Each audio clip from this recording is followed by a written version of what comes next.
Shalom, shalom frères et sœurs en Christ et bienvenue à la rhapsodie du lundi 18 avril 2022. Rhapsodie écrite par le pasteur Chris Oyakhilome et la lecture vous est offerte par les vérités de l'évangile. Le thème d'aujourd'hui est « Il a préétabli vos sentiers » et le verset de Éphésiens 2, verset 10, la version amplifiée. Pour nous les francophones, c'est la version parole vivante. Il dit « Car nous sommes l'ouvrage même de Dieu, son œuvre, récréée en Jésus-Christ, né de nouveau, afin que nous fassions ces bonnes œuvres que Dieu a prédestinées, préparées d'avance pour nous, prenant les sentiers qu'il a préparés d'avance, afin que nous y marchions, vivant la bonne vie qu'il a préétablie et apprêtée pour nous, afin que nous la vivions. » Fin du verset. La version parole vivante. Alors le pasteur Christ dit, en tant que chrétien, Dieu a préparé votre sentier, le sentier que vous devez suivre dans la vie. La prédestination agit en vous. Prenez un moment pour penser à ce que nous avons lu dans notre verset d'ouverture. C'est si sublime. Nous avons été récréés en Jésus-Christ pour de bonnes œuvres que Dieu a préparées d'avance pour nous en pointant des sentiers qu'il a prédestinés. Cela veut simplement dire que votre vie suit un parcours. Vous n'êtes pas un accident. Il y a des gens qui sont sur un sentier qui est différent du sentier que Dieu a préparé d'avance pour eux. Ils vivent dans la mauvaise maison, dans la mauvaise ville. Ils sont allés dans la mauvaise école. Ils ont de mauvais amis. Certains sont dans le mauvais travail ou la mauvaise entreprise.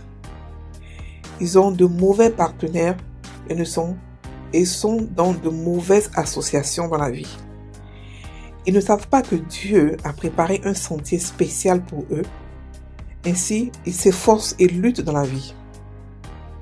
Chacun a un sentier bien défini qu'il est censé suivre. Si vous ne le savez pas, vous penseriez que la vie est juste selon les impulsions. Par exemple, peut-être après avoir obtenu votre premier diplôme universitaire, vous décidez d'avoir un second diplôme. La question que je me pose est pourquoi? Peut-être que c'est que vos parents ont dit, peut-être que vous aimez juste l'idée d'avoir un second diplôme. Ou peut-être que vous avez vu vos amis opter pour cela et vous avez décidé de joindre le wagon. Mais aviez-vous une fois demandé à Dieu si cela est conforme à son plan et son objectif pour votre vie? Beaucoup de personnes ne se soucient pas de découvrir le plan de Dieu pour leur vie, encore moins de s'assurer qu'ils l'accomplissent. Mais c'est la chose la plus formidable dans cette vie. Découvrir l'objectif de Dieu et l'accomplir. Soyez sages et sachez que vous avez besoin de parler à Dieu par rapport à ce que vous devez faire, la direction que vous devez suivre, parce que tout ce que Dieu veut que vous accomplissez dans la vie a été préparé d'avance. Si vous voulez obtenir le meilleur de Dieu, si vous voulez vivre dans sa volonté parfaite, vous devez marcher dans le sentier qu'il a prédestiné pour vous. Et c'est un sentier de justice, de grande gloire, de grandeur et de victoire infinie. Gloire à Dieu. Alléluia. Fin de la rhapsodie. Aujourd'hui, le pasteur nous parle des sentiers que Dieu a préétablis, préparés d'avance pour nous. Et ce sont des sentiers qui sont des sentiers formidables à prendre. Il nous explique ici que beaucoup de personnes ont peur de connaître ce que Dieu veut pour eux parce que ils se disent que Dieu va forcément les envoyer être des pasteurs ou des prophètes ou des... Non. Nous ne sommes pas tous des pasteurs, nous ne sommes pas tous des prophètes. Nous avons chacun un sentier que Dieu a mis pour nous. Le sentier ne veut pas dire que c'est une destinée qu'il faut forcément... C'est-à-dire que c'est comme si c'est fini. C'est-à-dire que c'est cela que tu dois faire et c'est fini. Non, il veut seulement dire que vous avez une mission dans cette vie. Vous avez une mission que vous devez accomplir. La mission, c'est quoi? C'est la raison pour laquelle vous êtes venu dans ce monde. Et le pasteur explique qu'il y a beaucoup de personnes aujourd'hui qui ne sont pas à la place où ils doivent être. Ils sont ils sont pas dans le boulot qu'il faut. Ils sont pas avec la personne qu'il faut. Ils sont même pas dans le quartier qu'il faut. Ils sont même pas là où ils savent qu'ils sont opposés complètement à là où Dieu a préparé pour eux. Écoutez, les riches de ce monde, qu'est-ce qu'ils font? Ils préparent des compagnies pour leurs enfants. Ils créent des compagnies. Et ils préparent leurs enfants à pouvoir prendre le pouvoir dans leur compagnie. C'est pareil pour Dieu. Dieu a préparé des choses extraordinaires pour nous, ses enfants. Et il veut que nous marchions dedans. Il veut que nous marchions dans sa volonté parfaite. Et pour que cela se fasse, il faudrait que nous-mêmes, nous puissions lui poser la question. Nous-mêmes, nous soyons intéressés par la raison pour laquelle nous sommes venus sur cette terre. La question la plus importante que chacun de nous va demander à Dieu, c'est la question de quelle est ma mission? Pourquoi suis-je né? Quelle est la solution que je suis venu apporter dans ce monde? Aucun de nous n'est né comme ça au hasard. Que tu sois né d'un viol, que tu sois né d'un inceste, que tu sois né de n'importe quelle manière que tu es né, tu as de l'importance pour Dieu et tu es venu dans ce monde par rapport à un cri de cœur.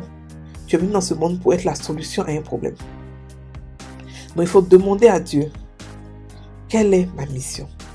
Pourquoi je suis sur cette terre? Comment entrer dans ma mission? Parce que beaucoup savent connaître leur mission et ne savent pas comment entrer dedans. Comment sortir de leur zone de confort pour réellement commencer à marcher dans la mission. Frères et sœurs en Christ, marcher dans sa mission est la chose la plus belle qui puisse vous arriver. Ça donne un sens à votre vie. Vous vous sentez vivre, vous vous sentez réellement important dans ce monde-là. L'argent n'est pas ça qui est l'importance. L'argent ne peut pas vous donner ce que la mission vous donne. La mission vous donne un réconfort d'abord, une sécurité, en sachant que vous êtes en train de faire le boulot que Dieu vous a demandé de faire. Et ensuite, elle vous donne parce que la mission est toujours accompagnée d'un service pour les gens, d'aider, d'envoyer des solutions. C'est là que vous devenez une source de bénédiction. Quand vous commencez à aider les gens, quand vous commencez à donner votre temps, servir, montrer l'amour de Dieu au monde. Parce que beaucoup de gens ont une idée erronée de Dieu. Et nous qui sommes la solution, nous venons apporter la solution, nous allons apporter la compassion et l'amour de Dieu par notre mission. Et c'est pas nous tous, comme je l'ai dit tout à l'heure, qui sommes forcément pasteurs ou évangélistes ou ceci. Beaucoup d'entre nous ont des talents en dehors de l'église. Mais ça ne veut pas dire qu'on va pas toucher les gens dehors. Non. Parce que le monde a beaucoup d'activités, le monde est grand. Et nous les chrétiens, nous devons être chacun à sa place, là où nous devons être, pour pouvoir apporter, pouvoir mener des non-chrétiens dans le royaume de Dieu. Et entre nous, il y a des astronautes, il y a des chanteurs, il y a des danseurs, il y a des politiciens, il y a des businessmen, il y a des entrepreneurs, il y a toutes sortes de choses entre nous, les chrétiens. Donc il n'y a pas de raison à ce que le monde soit sans connaître Jésus.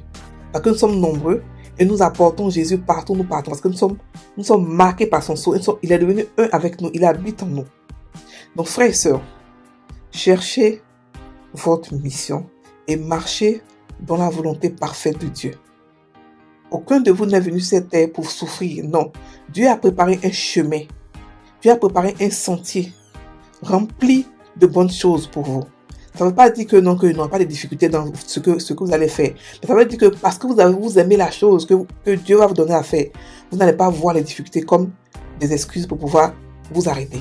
Vous allez être passionné par votre appel. Vous allez être passionné par votre mission. Alléluia.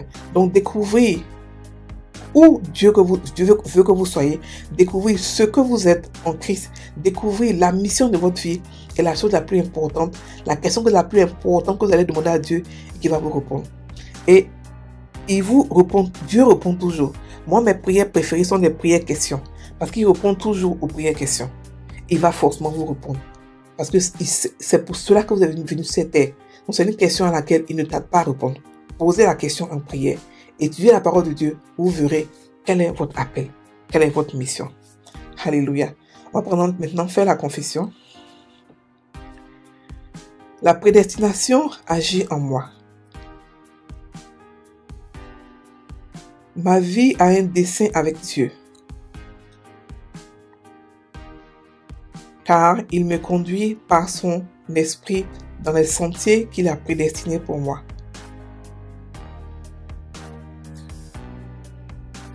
Tout ce dont j'ai besoin pour accomplir tout ce que Dieu